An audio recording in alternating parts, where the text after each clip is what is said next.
The Audi R8 has been with us for over a decade now. We've had V8s and V10s, autos and manuals, coupes and convertibles, pluses and LMXs, and pretty much without exception, they have all been wonderful. This is the current standard R8 V10. And it has many things to recommend it, such as that wonderful, naturally aspirated engine.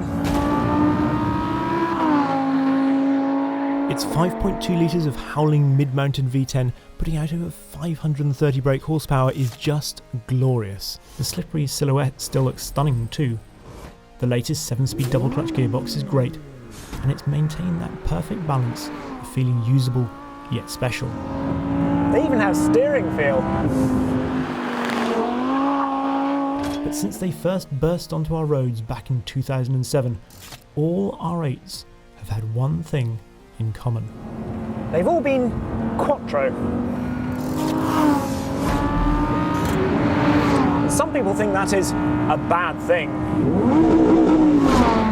However, Audi has now decided to produce a limited 999 car run of rear-wheel drive R8s, called the Rear Wheel Series. The thing is, should you be careful what you wish for?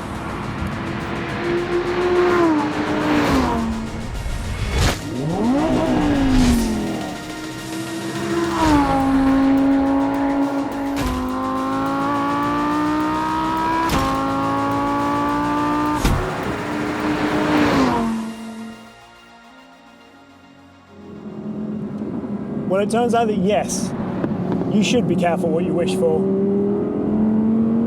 There is a wonderful irony in the fact that we have the worst snow in the UK in a generation, and we have the first rear-wheel drive Audi in a very, very, very, very long time. The first thing to say is that this is not the same car. Look closely and you'll see that this is Nogaro blue rather than Ara blue. And those side blades are now body coloured instead of carbon. But this brings up a point worth making, that you really won't be able to spot an RWS car as it passes you on the street. There are no special badges, no bodywork changes. In fact, unless you put it up on a ramp, the only thing you will find to differentiate it from a Quattro R8 is a small badge on the dash declaring that it is one of 999. But can you feel the difference from behind the wheel? Has there been a wholesale character transplant? Do you notice the 50 kilo weight saving and lack of front drive shafts?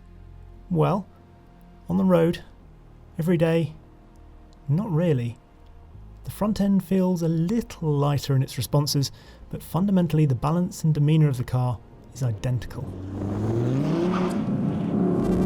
The biggest difference really only comes once you're over the limit of grip, because that's when you haven't got the stabilising effect of the front axle to drag you out of slides. But the car's really nicely balanced as long as you're quick enough with that initial input, which you have to be to honest anyway, in the Quattro version, then it's still a delightful car when you're oversteering.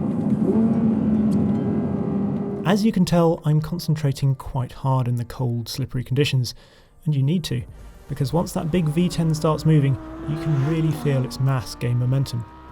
Perhaps the one area where this rear-wheel drive car feels nicer is in small angles of slip like this quickish third gear corner, where you can balance the car in a suspicion of oversteer without any computers trying to jump in and stifle and straighten.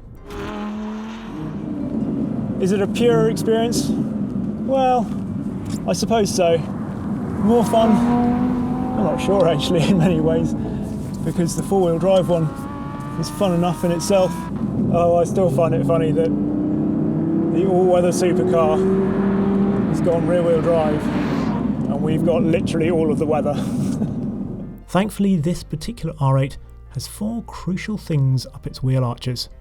Winter tyres. If we were in the Quattro version of this on summer tyres, we wouldn't be doing this.